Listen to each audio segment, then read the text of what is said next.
going to talk about modeling strategy guidelines. And I want to continue from where we were, but just to review quickly, these are guidelines. So these are not rules. There are a couple of rules in there, but they're mostly guidelines so that for allowing you to figure out how to come up with the best mathematical model when you're using logistic regression, or actually any other kind of regression modeling procedure. It carries over to survival analysis, Poisson regression, linear regression.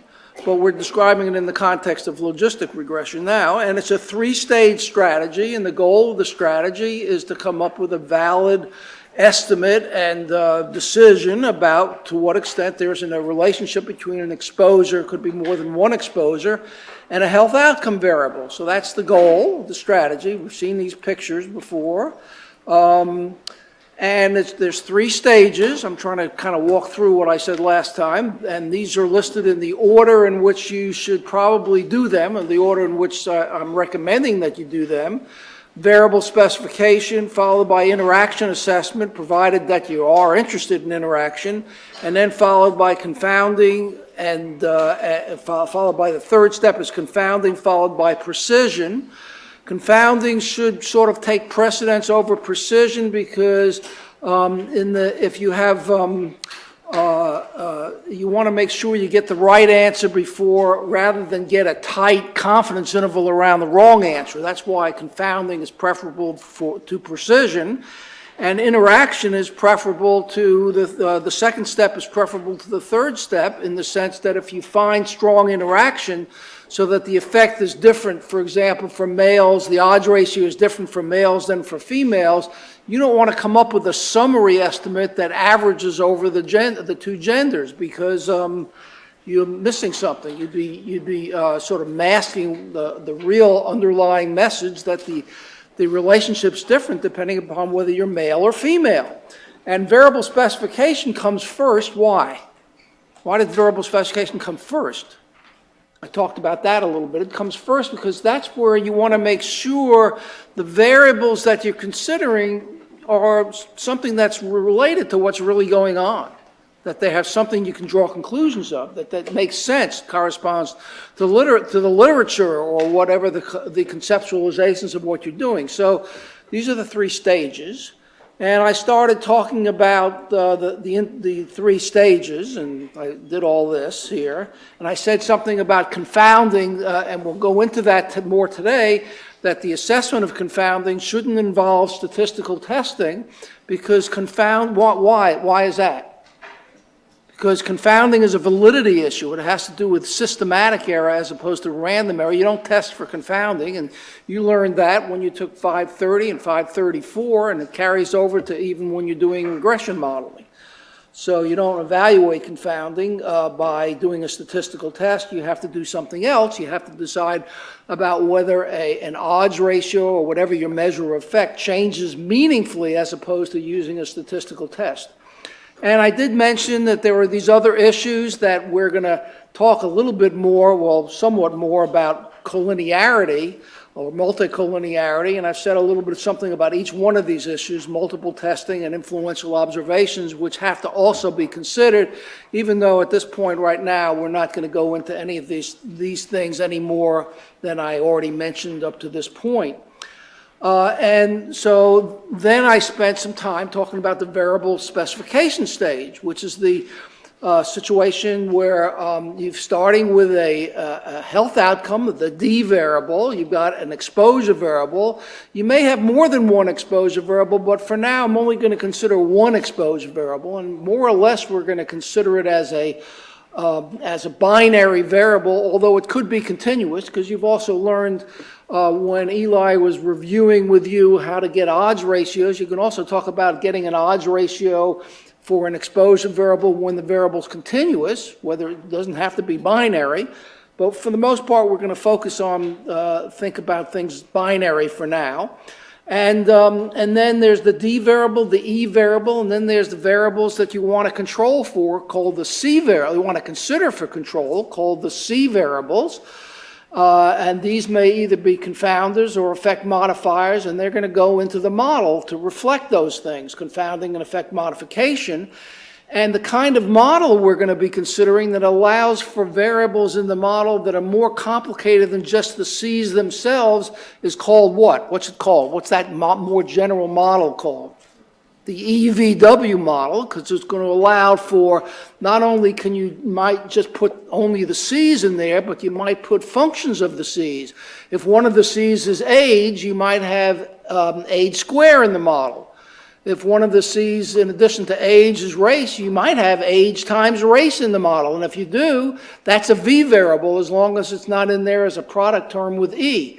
If it's in there as if age times race is in the model as a product term with E, then age times race, in addition to being a V variable, is also a W variable. Okay, you got that? I'm not sure, but and so the variable specification stage, what I said last time is specify the V's basically from common sense, from prior researcher history, or from the literature essentially, and don't get too complicated with the V's, because if you put variables like age times race times smoking times body size as V variables in the model, you might be asking for all sorts of statistical problems like collinearity. The model may not run. And even if the model does run, you might not be able to figure out what it means if you had a four-way product like that actually coming out in the model as staying in the model. So these are the things that you have to consider when you specify the V's. And of course, the simplest choice for the V's are just the C's, but you might want to consider a V that's more complicated. If age is one of the variables you want to consider controlling for, you might decide to also put in age square. I mean, if it makes sense based on the literature or where age square comes in, the relationship between age and the outcome might not simply be linear. It might be in some kind of a nonlinear way or a quadratic way. So I talked about the V's, and then I talked about the W's, and I made a recommendation that the W's shouldn't be probably either the V's, they should be probably no more complicated than either the V's or two-way products, two-factor products among the V's, but not necessarily any more complicated, even though there's no restriction which says, no formal thing that says you can't have anything. I mean, you can put whatever you want in the model. It may turn out if you put in the model E times age times race times sex times body size, that kind of a variable in the model, well, it may turn out that maybe it does make sense, but not likely, and it's probably going to cause you more trouble than it's worth. So that's why I'm saying it makes more sense to not go any more complicated than EVJ variables or just simply EV variables, to keep the model simple, interpretable, and reasonable to be able to analyze. So that's what we talked about. And then I got to the point, I said, well, we're really dealing with a flow diagram. We're starting with the D, E, and the C's.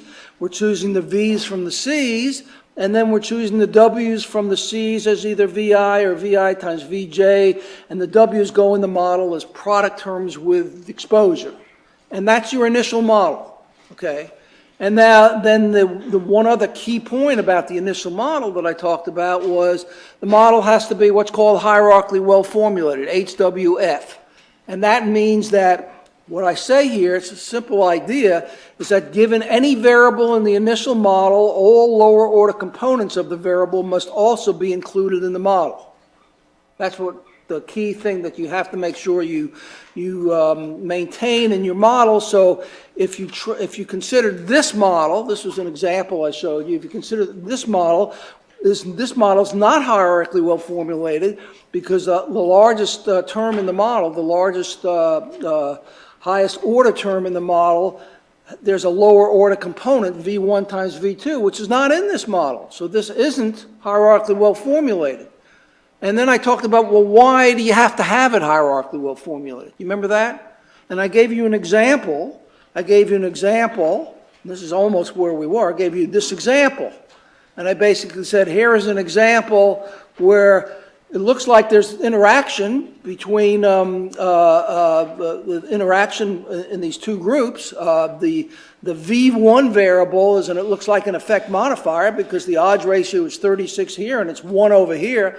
And then I gave you two, and then we pointed out two choices of different models, one of which was hierarchically well formulated and one of which wasn't. The second model is not hierarchically well formulated because any of the lower order terms of E times V1 is not in the model.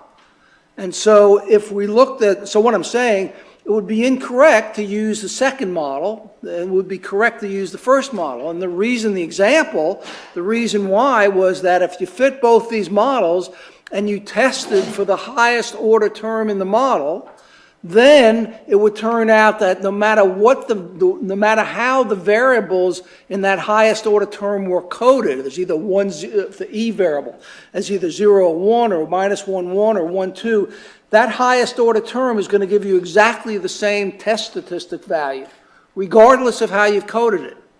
However, if you're using a non-hierarchically well-formulated model and you try to test for the highest order term, you can get different answers.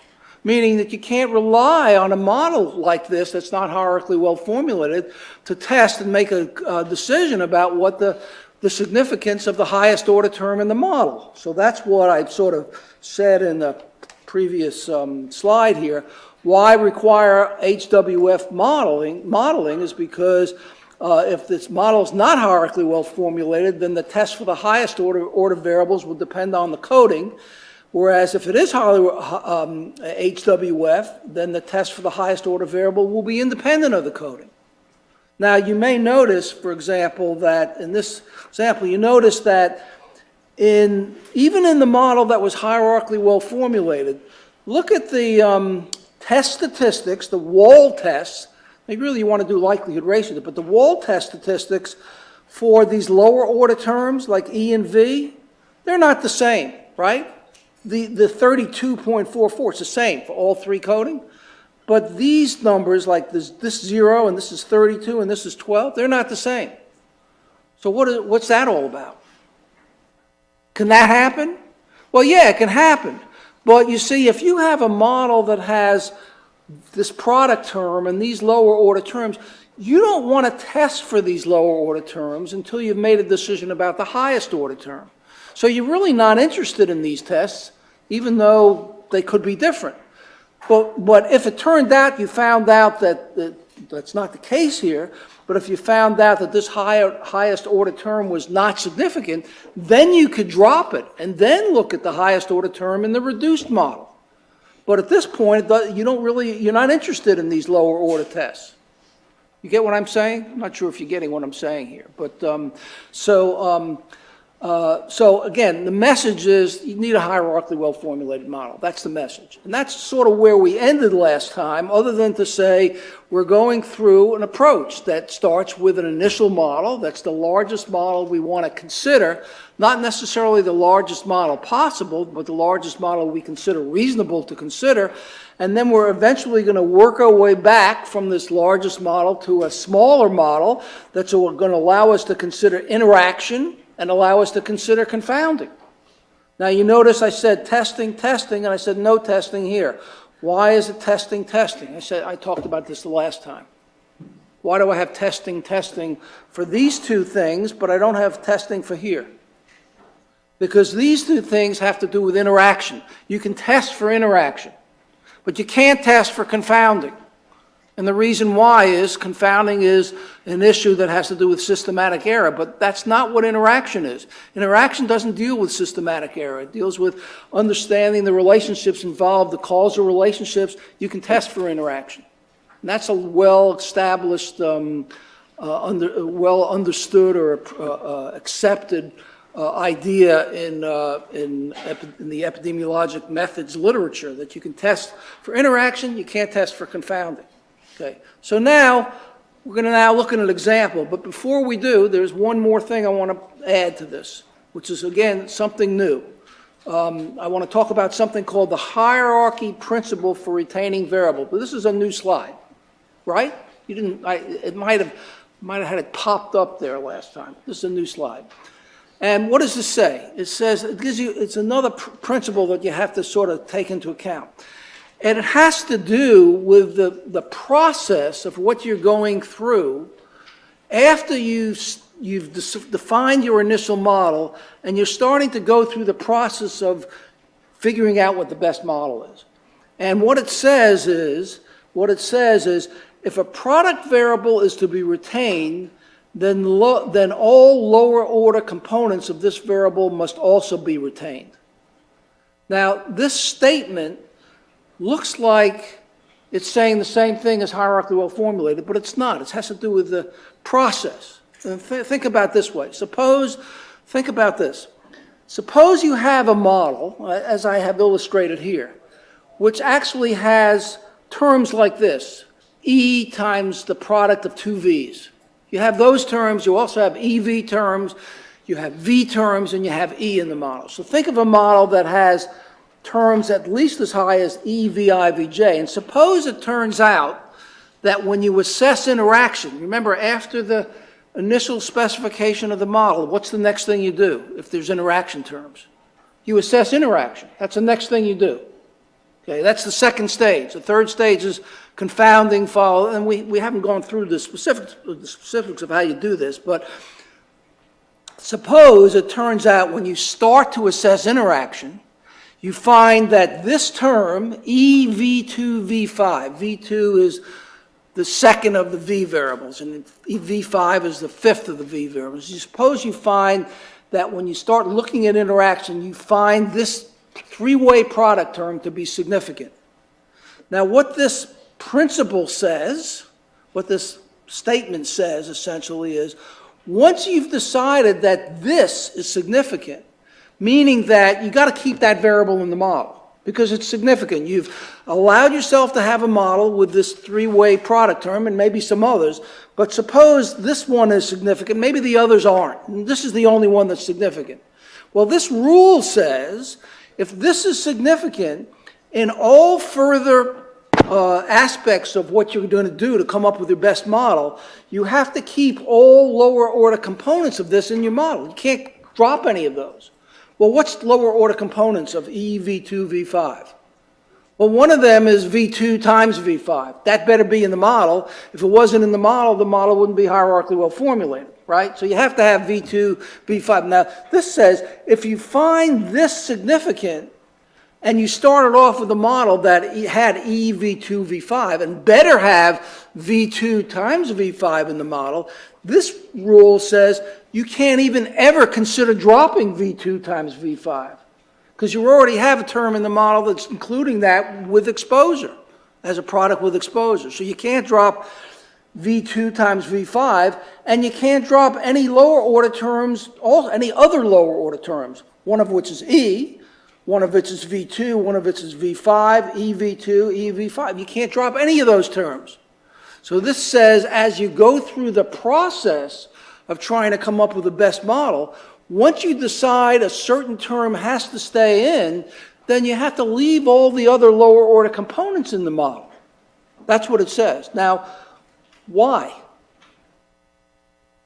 Well, I mean, what if the argument, the counter argument was, well, maybe I can still drop V2 times V5 from the model, even though I'm keeping E2 times V2 V5 in the model. Why can't I drop V2 times V5, even allow myself to drop it from a model that has E, V2, V5? Why can't I do that? I don't hear anybody. Well, the Moonlighters have to come on and entertain you here? Why can't I? Why can't I drop V2, V5? Because if I drop it from the model, if I decide it's not significant or I decide I don't need it for some reason, then I have a model that's no longer hierarchically well formulated. I have E, V2, V5 in the model, but I wouldn't have a lower order component of it. So I can't drop any lower order components for whatever reasons because then the model is not hierarchically well formulated. So that's what this says. Now, suppose it turns out that EV2V5 is the only three-way product that's significant, okay? And so in other words, EV1, E times V1 times V4 is not significant, okay? Well, does that mean maybe I can drop, that means I can drop E1 times V, what did I say? E, V1, V4. I can drop that if it's not significant. Can I then drop V1 times V4? Am I allowed to drop V1 times V4 if it's not significant or not a confounder? And the answer is yes, because it's not already contained in a higher order term. So I can allow lower order terms to be dropped if they're not part of higher order terms that have to stay in the model. That's what this says, okay? And you have to kind of use this as you're working through your modeling strategy to come up with the best model. And right now, I mean, we've got all these practice examples and stuff like that we're going to work through so that you can understand this better. But that's what this rule says. So now what we're going to do is we're going to now look at the MRSA example and walk through how you would assess what the best model is here using this example that you've seen now a whole bunch of times. You saw it not only in this course, you saw it in 534. So in this example, the outcome variable is a binary variable, whether or not somebody has MRSA, yes or no. The main exposure variable of interest is whether somebody had been previously hospitalized, and there are 3 C variables to be on the list for control variables: age, gender, and previous antimicrobial drug use, denoted here as PAMU.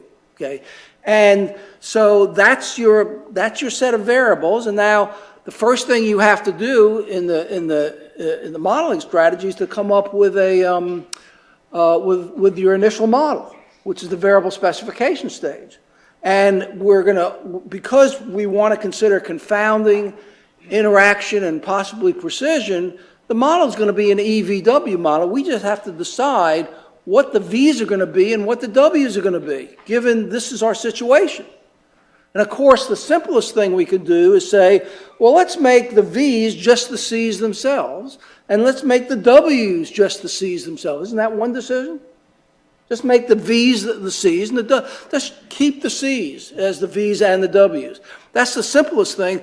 Why is it simple? It's simple and nice because it allows us to consider confounding for all 3 C variables, and also allows us to consider effect modification for all 3 C variables, and doesn't get us into something more complicated by putting in a product term, age times gender, or age square.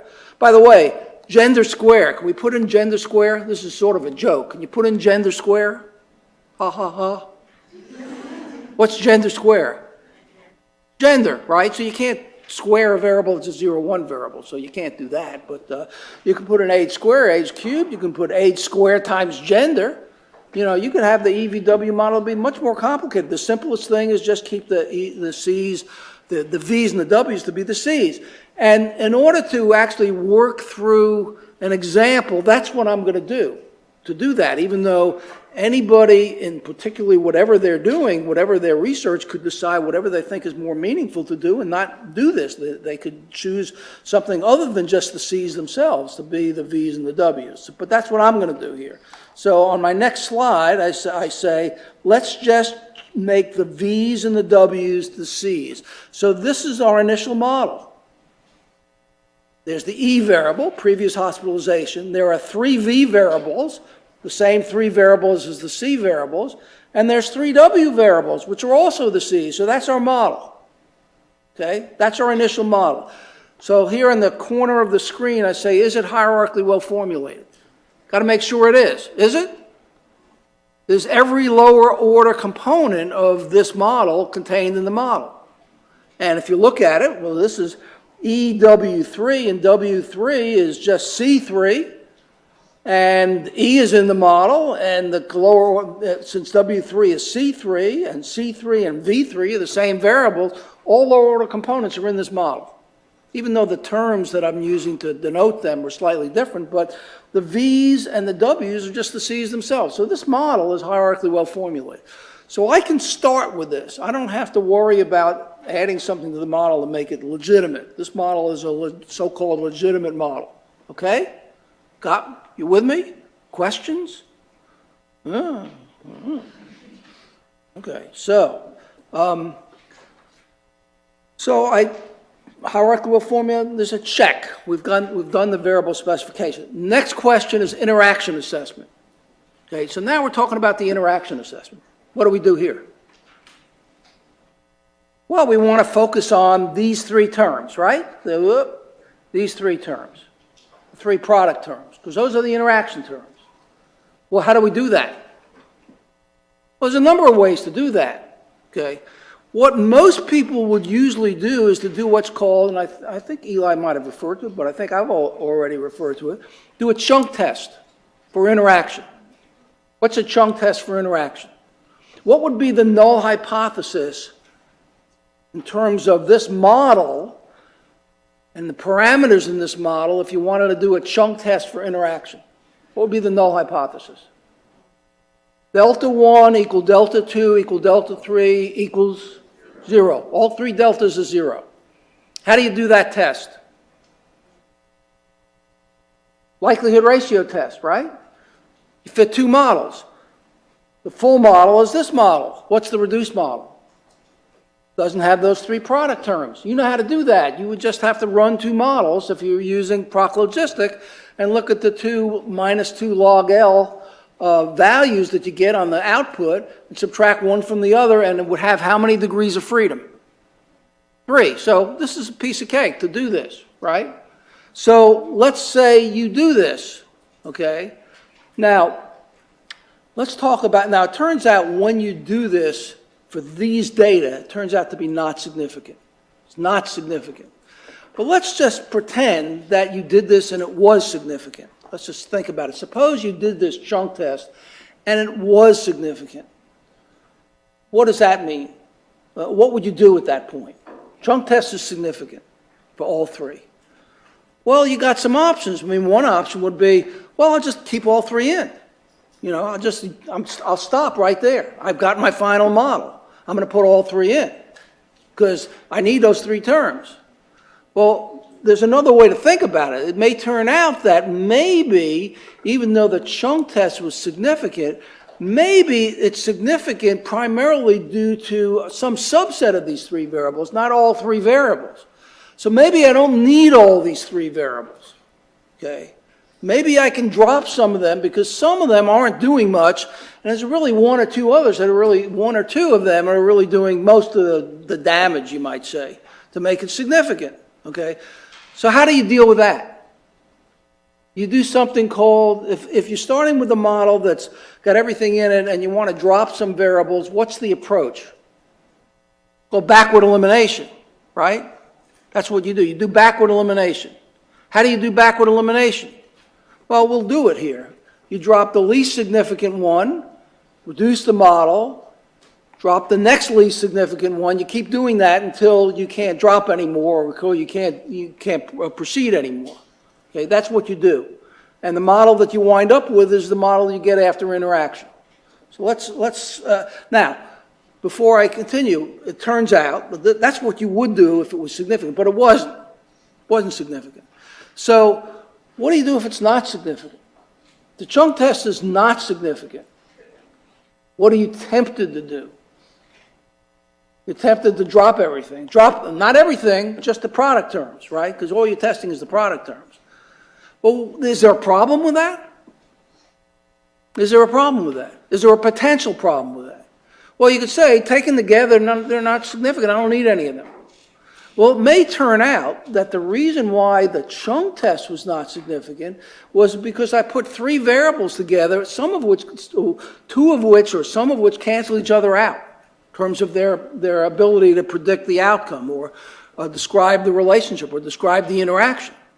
So maybe it turns out that even though when I put all three variables, three product terms in the model, it's not significant, maybe it turns out that if I drop one or drop two of them, one of them or two of them might be significant anyhow. It's just that I didn't need to, if I try to put all three in, I didn't get anything significant. So what would that suggest you do? Even if the chunk test is not, this is something that usually somebody asks a question about this when I get to this, but what is this, based on what I just described, what does it suggest that you should do, even if the chunk test is not significant? You still do backward elimination. Either way, okay? So whether it's significant or not significant, you still do backward elimination. So what's the question that some of you will ask? Why? Sorry, I just got carried away. Why do the chunk test at all if you're going to do backward elimination? I just get silly, So why do the chunk test at all if you can do backward elimination?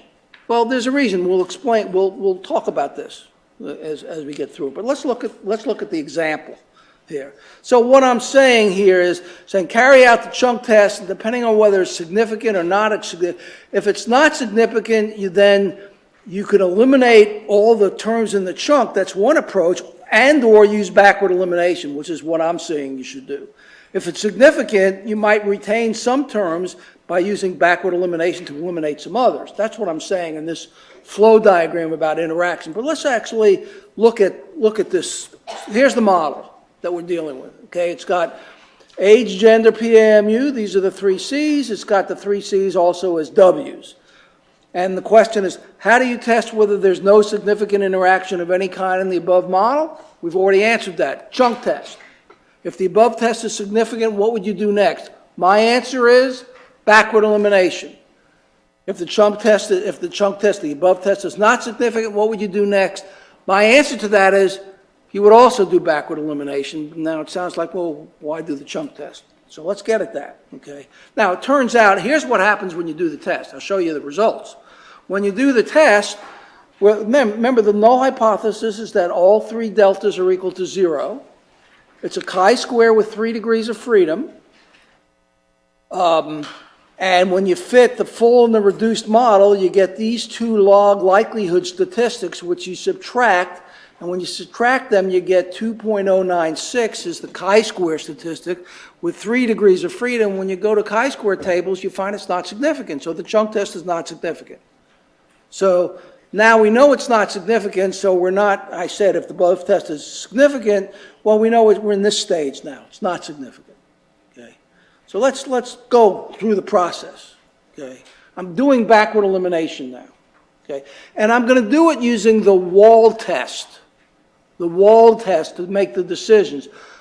What's the problem with that, doing it that way? Using a wall test to make a decision about whether something's significant instead of what? The likelihood ratio test. What's the problem with doing a wall test? What about walled versus likelihood ratio? What about those 2 tests? What have we said about them? We said that one of them's better, right? And why did we say they were better? Well, I said it, Eli said it, ask anybody in the biostatistics department, they'll say it's better. Why is it better? Well, this is where you have to trust the statistician to say it's got better statistical properties. That's why it's better, okay? And what that means is that it's possible that if you do the wall test and the likelihood ratio test, you might not get the same answer for the 2 tests. You might not get the same answer for the 2 tests. Even though usually you get something that's very close, but you might not get the same answer. And if you get a different answer, and one of them says reject and the other one says don't reject, which test are you going to use? Likelihood ratio, why? Because statisticians say it's better. That's why you're going to use it, okay? If you use, okay, so by doing the wall test here, I'm taking a chance. Okay, but let's now go through this. Now, here's the model that we started off with. It has everything in it. It's got the E variable, it's got the 3 C variables, it's got these 3 product terms, E times C. They're called PRH is previous hospitalization times age, previous hospitalization times gender, previous hospitalization times PAMU. And here's the output just for this model. And it's got the degrees of freedom, the estimate, the standard error, the walled chi-square. How do you get the walled chi-square? The estimate divided by its standard deviation squared. That's how you get the walled chi-square, okay? So the 1.7474 is this 1.1693 divided by 0.8845 squared, okay? Now, in the right-hand column is the p-value for the wall test. The computer automatically gives it to you. Now, these p-values, by the way, are they one-tailed or two-tailed? Did anybody say anything about that? I think I said it last semester, but I don't know if Eli did. The p-values that you're getting that the computer prints out are all two-tailed. They're all two-tailed. If you want to do a one-tailed test, what do you have to do with the p-value to make it a one-tailed test? You have to halve it. You have to half the p-value. If you're testing for interaction, typically you usually do two-tailed tests because you don't really know which side, in advance, which side you're interested in and whether there's interaction or not. You could, but usually you don't. Now, I go down this list here and you notice this number is in bold, 0.6010. Why is it in bold? Why is it the only one in bold? Because it's the p-value that's the highest p-value. That means what? It's the least significant, right? It's the least significant among what? Well, is it the least significant among all of these p-values? Well, there's one that's 0.97. So this is the least significant among what? The three product terms that we're testing. Those are the ones we're looking at. Okay? So when you do backward elimination, what you do is you say, which one is the least significant? And if it's not significant, I drop it, and I go on to the next model. Okay? So when I do that, that means I drop previous hospitalization times age, and I'm left with these other two variables. Okay? Now, by the way, one thing that's wrong to do when you're doing backward elimination, you notice that all three of these p-values, all three of them are not significant, right? They're all above 0.10. They're really high as far as significance is concerned. What is there a temptation to do because all three of them are not significant? Drop all three, okay? But if you do that, that's wrong. That's not equivalent to doing the chunk test. The chunk test tests all three at the same time. Each one of these tests one given the others in the model. So it wouldn't be appropriate to look at the three p-values and say they're all not significant and then drop all three. You got to do it one step at a time. Okay, you may have to think about that. Okay, so now we go to the next step. Now you notice the highest p-value. Now it's among these two is this one, so I drop that. Okay, and so I'm left with this one, and the only one I have, and the p-value here is not significant also, right? So what does that say I should do about these three product terms using backward elimination? I can drop all three because when I do it one step at a time, I can drop all three. Okay, so it turns out that the answer that I got from the chunk test as far as this going backwards is exactly the same as the answers I got if I did backwards, right? The chunk test says not significant, backward elimination says not significant. So I got the same answer. Will that always happen? Not necessarily. It happens here, okay? Now, for example, just to give you an example, what if it turned out when we got to this point, instead of 0.2122, this was 0.021, 0.0212. In other words, I dropped the first two. When I got to this one, it was significant, right? What would I then do? Would I go with the chunk test? Or would I go with the backward elimination? And what would the backward elimination say? I can't drop this one, keep this one. Okay? So now it looks like I got different answers from the chunk test and backward elimination, and I'm going with the backward elimination one. So I'm still still haven't answered this question, you know, why I still want to do the chunk test. Okay? Because it looks like I'm still doing backward elimination. Okay? Anybody got any ideas? Well, let me give you an idea. Okay. Suppose instead of 0.2122, okay, suppose this was 0.0490. 0.0490 instead of 0.2122. That's significant? Well, it's significant at the 5% level if you're talking about a two-tailed test. Is it highly significant? Barely significant, just barely makes it in terms of the 5% level, right? It certainly isn't significant at the 1% level, right? It's not strongly significant, as it would have been if you got 0.02 or 0.002 for this thing. So if it turns out, when you get to this third step, when you do this backward elimination, and it turns out if the answer that you get is significant or borderline significant, maybe it was not 0.0499, maybe it was 0.0602, something barely over, just barely over 0.05. Okay.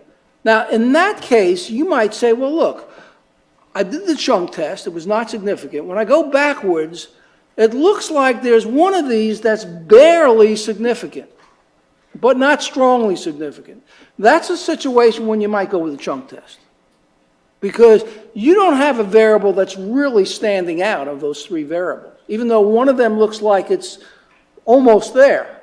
So it's a judgment call. There are a lot of judgment calls in here. Andrew, got a question? Or you question? You're talking to your friend over there, but what about your friend Mark? Yeah. And Mark is talking. No, it's okay. Okay. We've done backwards elimination then. Well, what I'm saying is, it's not superfluous, because once you got to this point, you got something that was significant. It was borderline significant. Okay. Now, the chunk test said when I took everything together, I didn't get anything significant, taking it all together.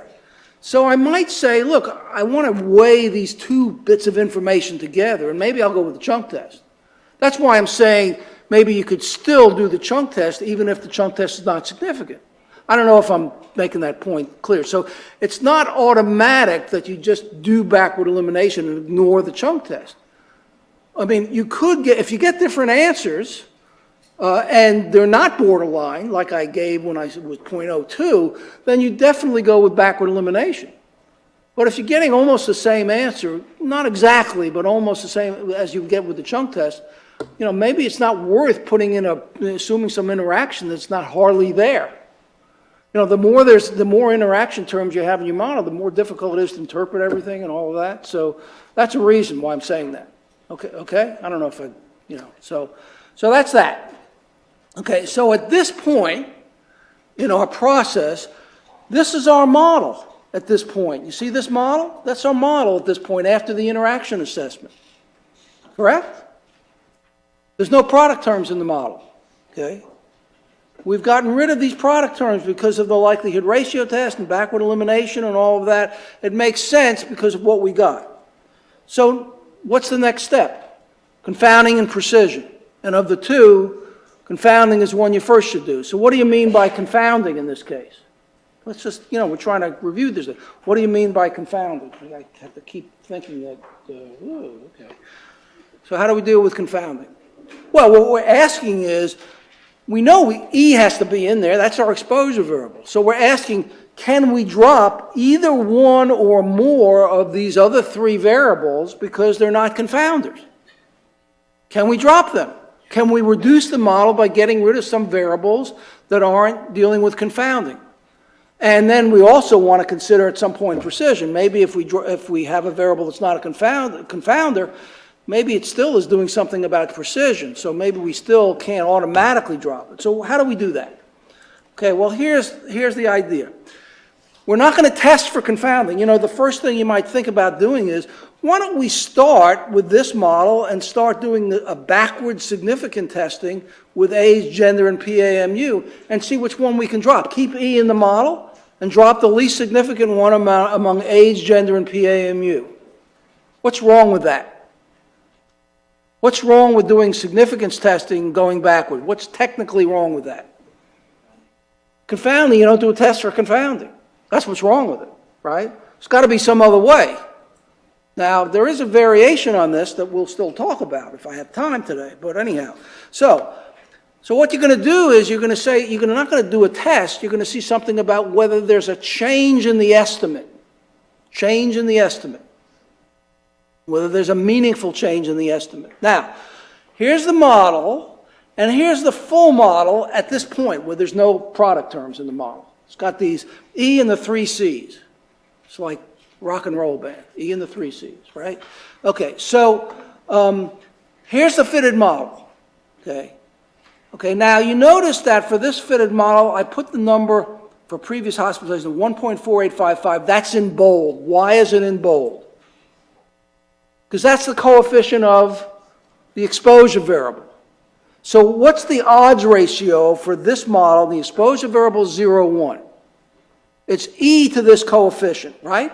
E to the beta. You know that. You knew that.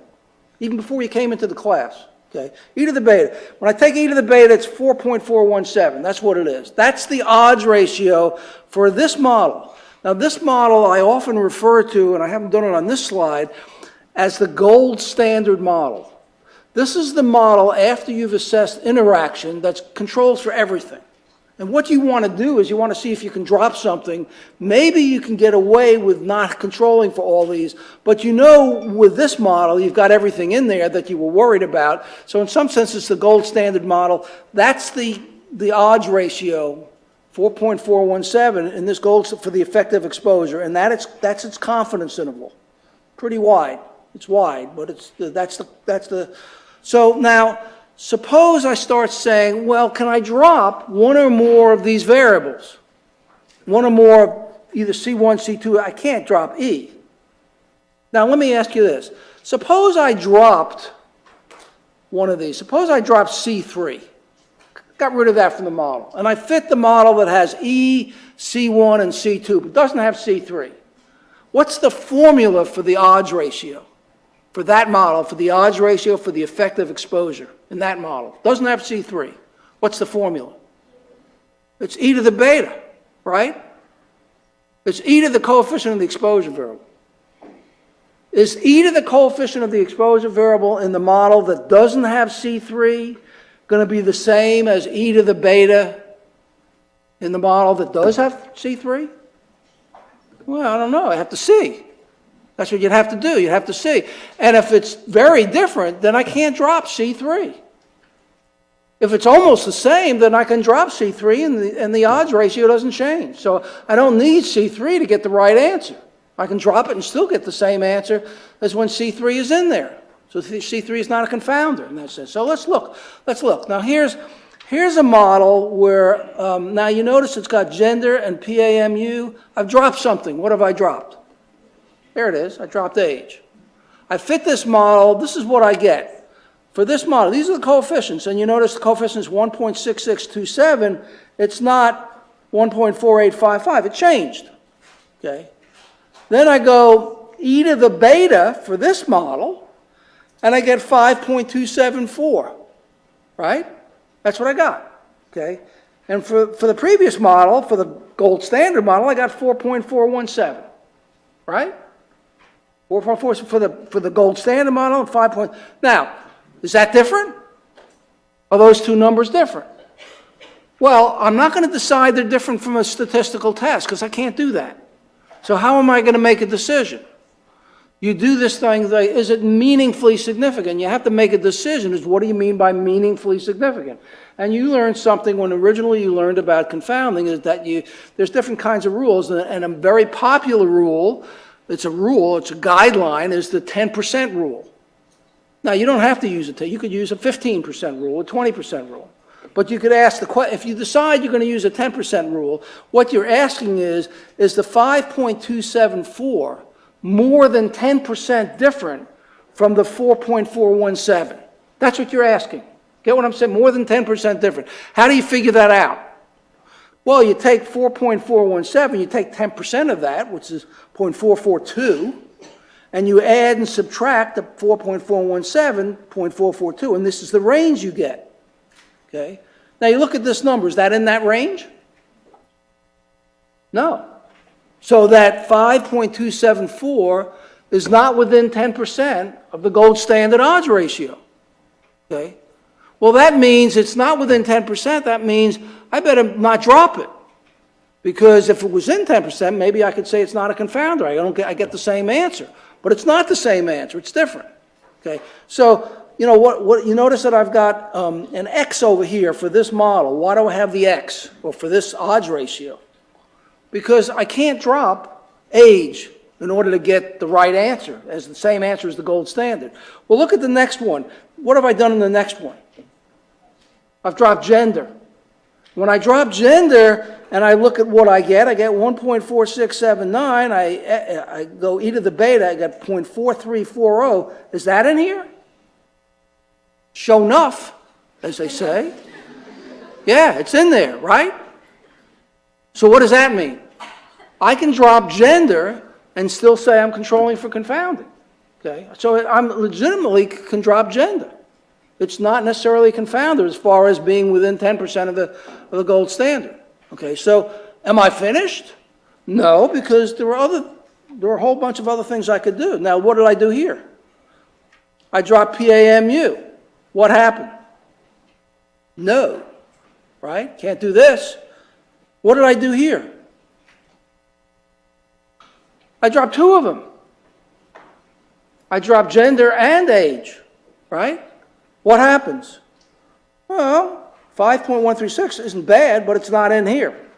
So if I'm using the 10% rule, I can't drop I can't drop PAMU, and I can't drop these two variables that were dropped here.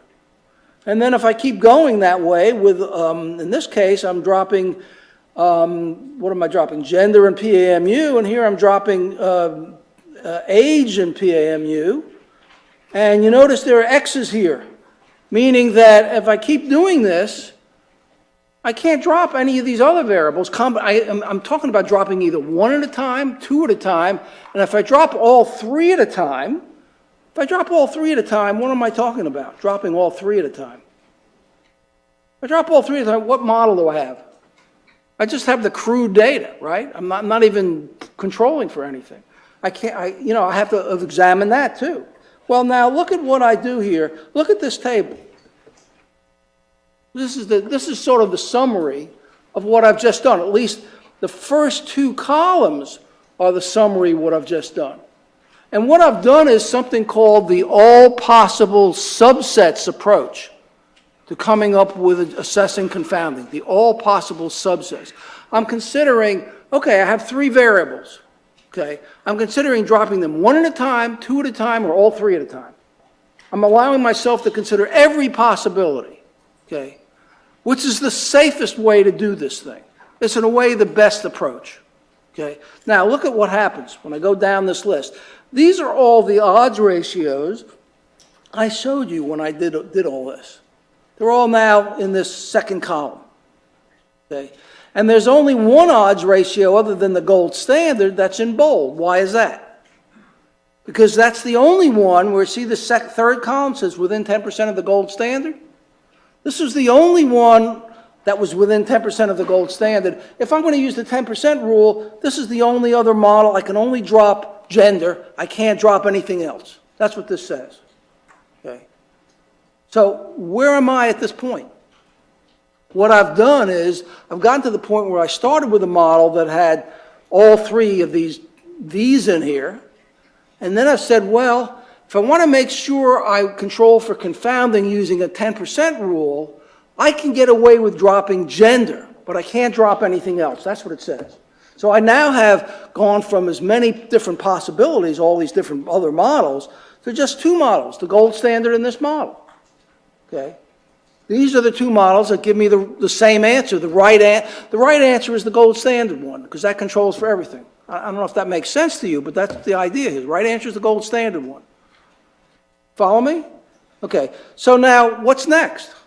Well, I've just dealt with confounding. You remember there's variable specification, interaction, confounding, followed by precision. So when we talk about precision, we're talking about confidence intervals. Okay, so let's talk about confidence intervals. Okay. So here are the confidence intervals for the odds ratio for each one of these models. Each one of the models that were all possible subsets. But you notice I only have two sets of confidence intervals that I've got in bold. Why is that? Because there's only one competitor to the gold standard model, this one. I don't care about these other confidence intervals because I don't want to get a confidence interval around the wrong odds ratio. So this is the only other confidence interval I want to consider to compare it to the gold standard confidence interval. Okay, so that's the confidence interval. Now, when you talk about precision and you're looking at a confidence interval, there's two ways you can look at it. And you may have heard this before. I'm not sure if I said this when I was talking about logistic regression 534. One way is to say, well, how wide is the confidence interval? When you talk about how wide the confidence interval, what do you mean? The difference between the highest and the lowest. 7.730. The difference between the highest and lowest here, 8.892. The difference between the highest and lowest, 7.470. Okay, so this column is the width, difference between the highest and the lowest. Okay, now, the smaller the number, the better the precision or the worse precision? The smaller the difference, the better? Yeah, the better. So, of these two models, which gives better precision? According to the width. The one that drops gender, right? It's smaller, it's a little smaller, okay? Now, what's this column? It says CI ratio. Well, this is something we've got to talk about here a little bit because, see, when the measure of effect is a ratio estimate, and you're talking about an odds ratio, problem is that, and you're talking about a confidence interval, it could be that and you're talking about the difference could be affected by what the initial value is. You divide the highest by the lowest, and if the lowest is real high, the difference might not be that the difference might not be that high because the lowest was high to start with. Couldn't go up that much. Okay. So what people tend to now recommend is that instead of using the width, using the ratio. So what do I mean by the CI ratio? What's 4.857? How do you do that? 9.734 divided by 2.004. You divide the highest by the lowest rather than subtract the lowest from the highest. And when you do that, I get something that's sort of not dependent on the first value, the lowest value. And when I do that, what do I get here? I still have these two numbers in bold because they're the only two things I'm comparing. Okay? And what happens? Do I gain precision or not? If I drop gender, do I gain precision? Yeah. So either way, whichever one I do, it looks like if I drop gender, I get the right answer and I gain precision. So which model's better based on that? The one that drops gender or the gold standard model? Well, it looks like the drop gender model is better because it gives you the same answer and it gives you a little better precision. Okay? Now there's a counter argument to this, which says the following. It says, well, it starts dealing with sort of a little bit more realism here. Now, it's true that this precision, using either one, but this precision is smaller than that. Is it a lot smaller? Well, how much smaller is a lot smaller? That's what you start getting into. How much smaller is a lot smaller? You know, which again is a judgment call. Okay. But what a lot of people do in this case is what they do is after they say, well, look, I think this model's better because it controls for confounding and gives me better precision. However, if I've decided that if it controls for confounding but I don't gain that much precision by dropping it, maybe I better use the gold standard model because then everybody could see I controlled for everything. And I didn't really gain much I didn't get that much precision. I didn't get very much of a tighter confidence interval by dropping it. So there's a counter argument. The counter argument in this case is to say, let's go with the gold standard because you didn't gain much precision. Now, you have to make a judgment call about whether going from 4.857 to 4.752 is a lot. And that's debatable. You may decide is it 10% or something like that.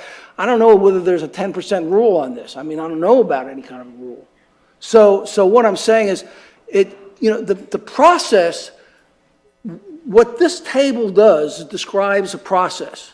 It says, look at all possible subsets. Okay. Then decide on confounding by looking at the odds ratios for all possible subsets, comparing it with the gold standard odds ratio, and then saying, okay, I'm now going to get rid of some of the models. And I'm only going to, in this case, I only have one other competing model. Then I'm going to look at the confidence intervals around the competing models. There's only one competing model. and I'm going to see if I gain precision by looking at some of these other competing models. If I gain what I think is a lot of precision, debatable, if I gain what I think is a lot of precision, then I'll go with the reduced model, the simpler model. I mean, the advantage of the simpler model is it's simpler in some sense. But maybe it's not simpler enough for me to think I'm gaining that much from it. So some people have the approach, don't change anything unless you really gain something from dropping a variable. And if you don't gain much precision, don't drop it. That's the other approach. Okay? So that's the process. Now, there's all sorts of things. Now, I gotta see about the time here. Okay. So, let me ask you a couple of things about this. Now, suppose instead of three variables, I had 10 variables. I had 10 C's. Not 3, I had 10. And I want to use the all possible subsets approach. Does that bother you?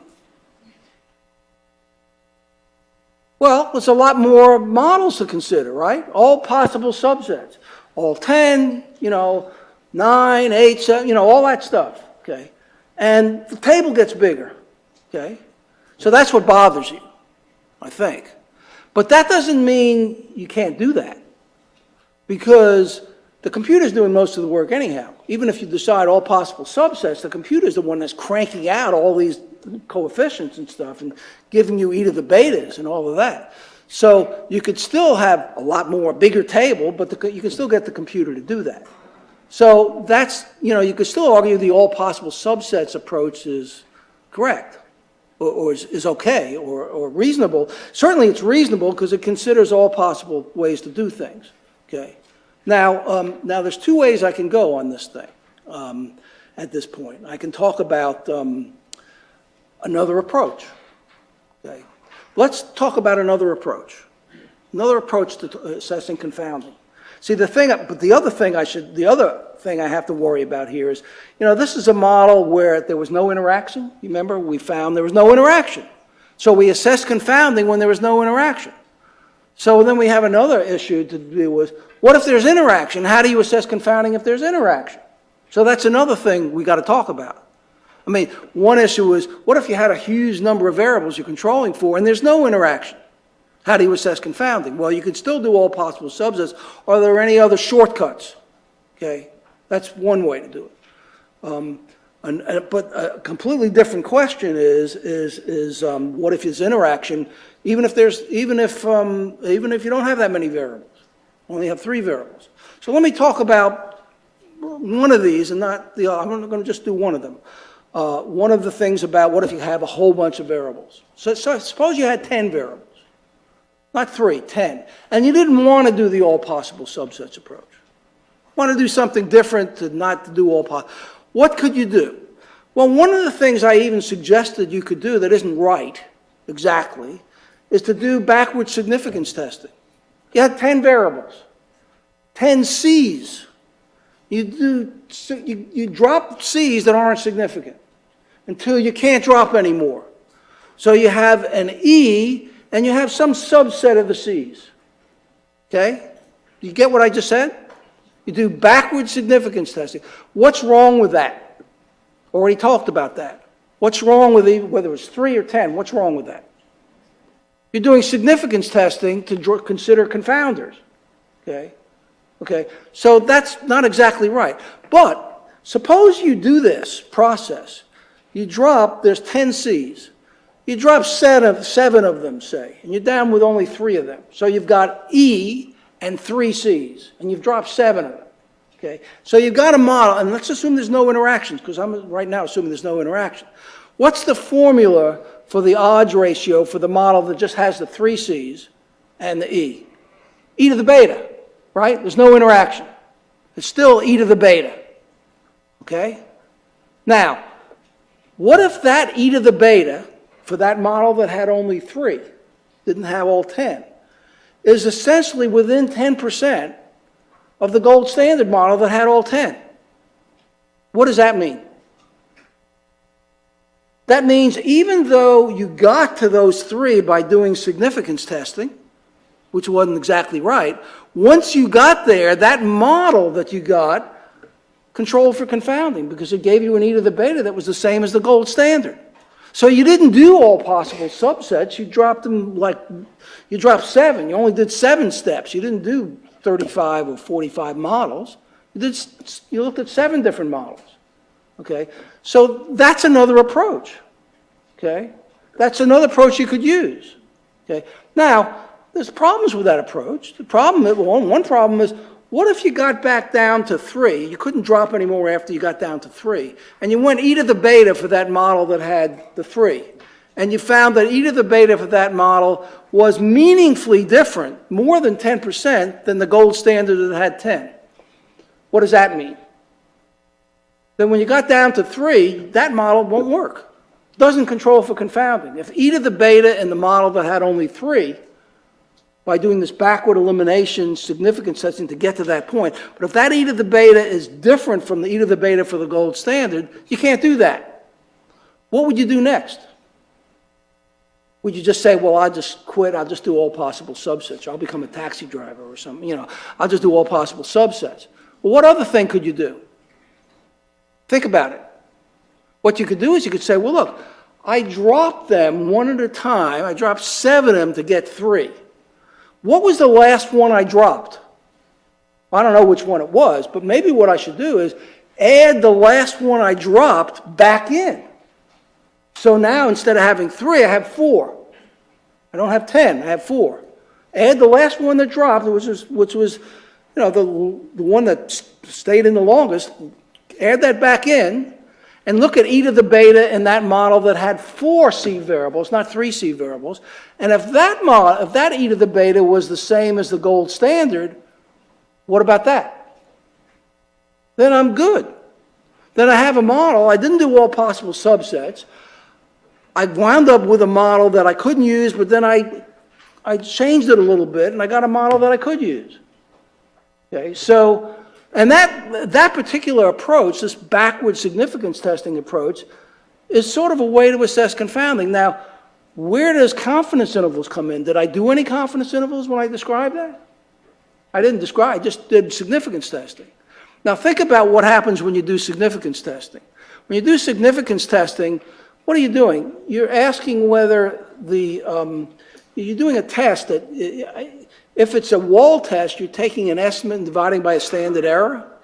And if the standard error is really large, it's not significant. If the standard error is small, it's significant.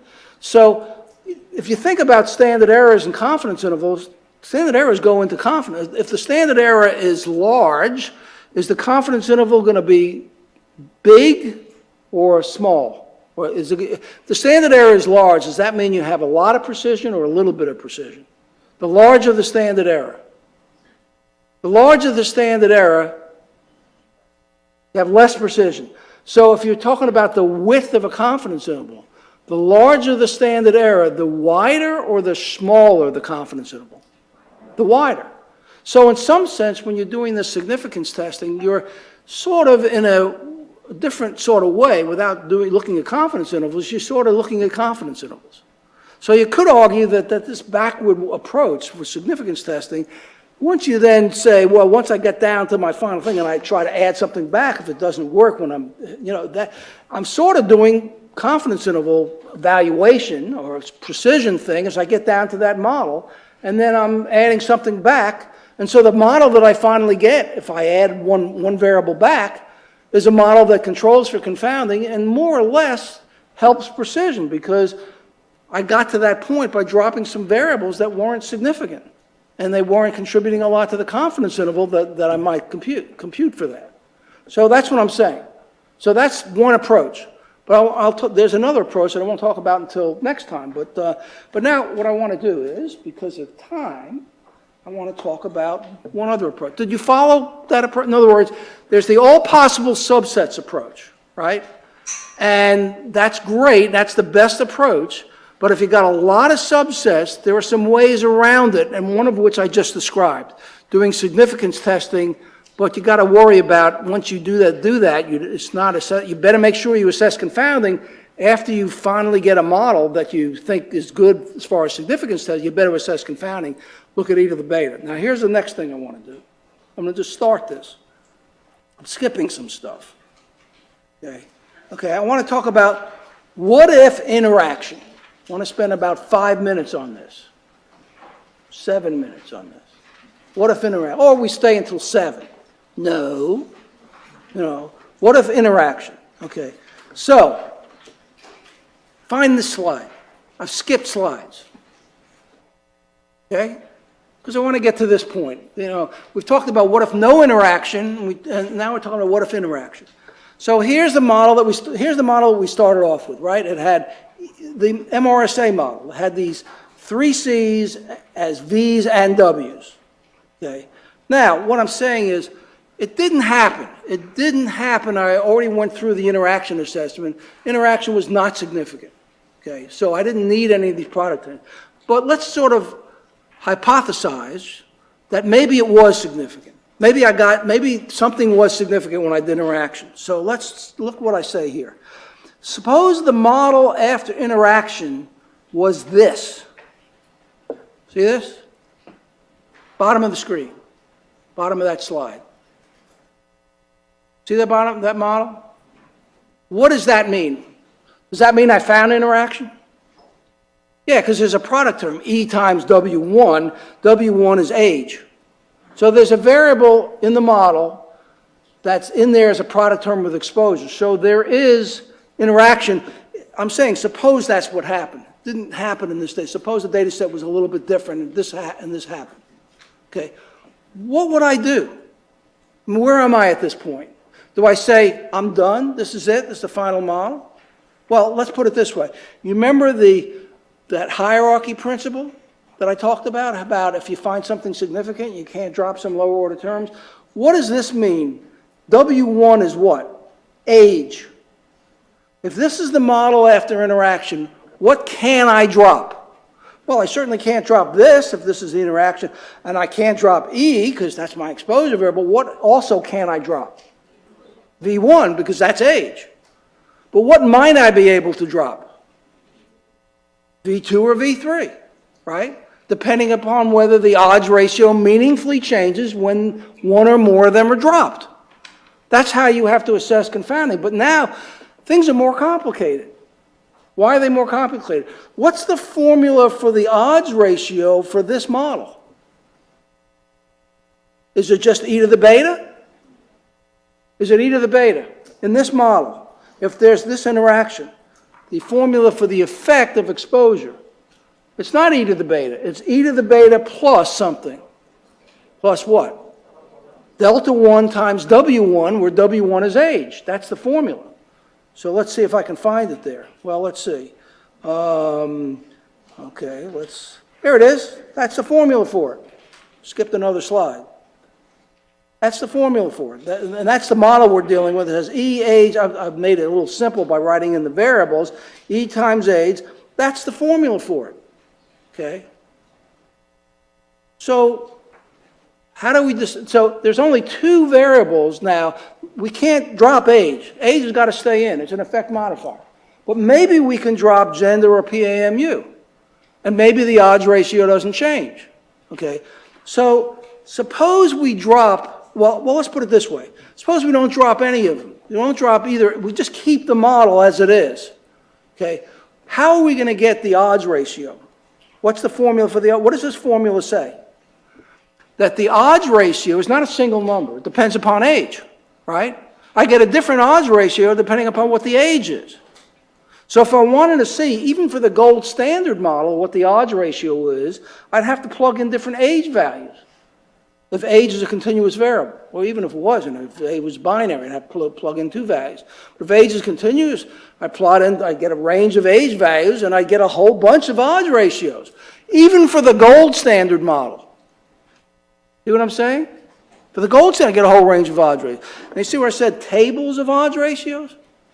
I'd get, for the gold standard model, I'd get a table of odds ratios for all the different ages that I wanted to consider, because age is an effect modifier, and the odds ratio varies with age. Okay? Now, suppose I wanted to drop both of those variables. I wanted to drop gender and PAMU. this is still be if I drop these two, gender and PAMU, what's the formula for the odds ratio? Still the formula. If I drop gender and PAMU, the formula is still e to the beta plus delta 1 times age. Except that beta hat and delta 1 hat might change because I've dropped two variables. I don't know if you get that. You have to think about that. But I've dropped these two variables. Okay? So the issue is it's more complicated. I have to deal with a table. Now, here's an example of a table. Okay? This is just for the gold standard model, for example. I choose 5 values of age. Age is the effect modifier, and I'm going to choose 5 values, whatever I think is right. I mean, I could do it any one of a number of ways. But then, because this is the formula, I get the odds ratio for each of these values of these 5 ages. And I get 5 odds ratios. That's for the gold standard model. So what if I want to see what happens if I drop either V2 or V3 or both of them or neither of them? Well, neither of them is the gold standard model. But what if I drop any one of them? What I'd have to do is I'd have to use the same formula to get a table of odds ratios. Now here's an example. This is just made up data here, because everything's now made up now because there was no interaction. But now, suppose it turns out, now I don't know if you can follow me, this is where we're going to, I'm just going to go through this and then we're going to end today and then I'll start with this on Thursday. But see if you follow me here. Okay. You got a table of odds ratios. For the gold standard model, suppose for these 5 choices of age, these were the odds ratios. These were the 5 odds ratios for these 5 choices. E to the beta, using e to the beta plus delta 1 age. When I plug in these different age values, I get these 5 different numbers. Suppose I only have V2 in the model. Suppose I have these 5 numbers. Look at these 5 numbers and look at these 5 numbers. What do I have to do to assess confounding here? Confounding. What do I have to do? I have to ask, it's a different question, it's a more complicated question. Is this table, when I drop V3, V2 is the only one in the model, meaningfully different from this table? I'm not just saying is the 5.4 different from the 5.2, 5.2. When I take all of this together, is all of this together meaningfully different from all of this together? Well, that's not an easier decision as looking at a 10% rule when I only have one thing to compare. It's more subjective. But if I look at these numbers, I chose these numbers carefully so that, these numbers, these two tables aren't that much different, right? You see that they're not that much different? They're not the same, but they're not that much different. Look at the next table when I drop V2 and I keep V3. Look at this one. Why did I have a no here and a yes here? Why did I have a no here and a yes here? Well, look at this one. 9.2, 5.2. 6.2, 9.0. This table of odds ratios for the gold standard is very meaningfully different taken together from this table of odds ratios. So I don't want to just use this table. I don't want to drop V2. I can drop V3 and I'm okay. What about dropping both of them? Well, look at this, 8.8 to 5.2, 5.9 to 9. I made up these numbers. But what does this say? If you look at this information, if this was your information, what does this say about which subsets of the goal? Now, you only have 2 variables you're worried about. Should you control for, should you use the gold standard? Can you drop one of the variables? And if you can, which one can you drop? Can you drop both variables? Can you drop both variables? The answer is no. Can you drop this one? No, but you can drop this one. And I'm basically saying if I drop V3, I get the same answer as the gold standard. So these 2 models, which drops V3 or uses the gold standard, but now has age as an effect modifier, they both control for confounding on the other variables. Okay? So I'm down to 2 models, just like I was before, but now I'm dealing with interaction. I don't know if you follow me, because, I'm doing this fast here. I guess, you might say. Okay, so I'm down to 2 models. What would I do next? And then I'll repeat this next time. What would I do next? I'm now down to either this model or this model gives me the right answer, because they both control for confounding. How do I choose between them? What's the other word I want to hear? Precision, right? Precision. So what do I have to do? I have to get confidence intervals for each of these 2 models. Just these 2. I don't do it for these 2 because these 2 models aren't any good. So I wound up getting confidence intervals, and I'm just showing you. Look at this is the last thing, and I'll repeat this. Look at these 2 confidence intervals, these 2 sets of confidence. These are the confidence interval ratios for the 2 models, the gold standard model and the one that contains gen but dropped the V3. Are they close? Are they close? Well, which one is better? Which one has better precision? This one or this one? CI ratios. The one at the bottom, right? These are all smaller, right? Each one of them, well, this one isn't. It's a little higher, but basically the same. Every other one is smaller. So if it looks like you gain precision by dropping that other variable, PAMU, and you already know that you're dealing with confounding when you drop PAMU. So this model looks better. Now, did you gain meaningful precision when you did this? Well, that's what's debatable. If you decide this is meaningful, like this is meaningful, then you might say, I better go with this second model. So it's the same idea is what I'm saying. If there's interaction, you do the same thing. You assess confounding, you assess precision to decide what the best model is, but it's more complicated because now you have tables of odds ratios to deal with, not a single odds ratio. You have tables because the formula for the odds ratio is more complicated. Done for today, okay? So I'll go over that again, okay? But now, I'm just curious. Raise your hand if you feel totally lost about what I just did in the last 10 minutes. Just curious. Totally lost. How about partway, halfway lost? Okay. How about not lost at all? I don't know what that means, but we'll talk about it some more.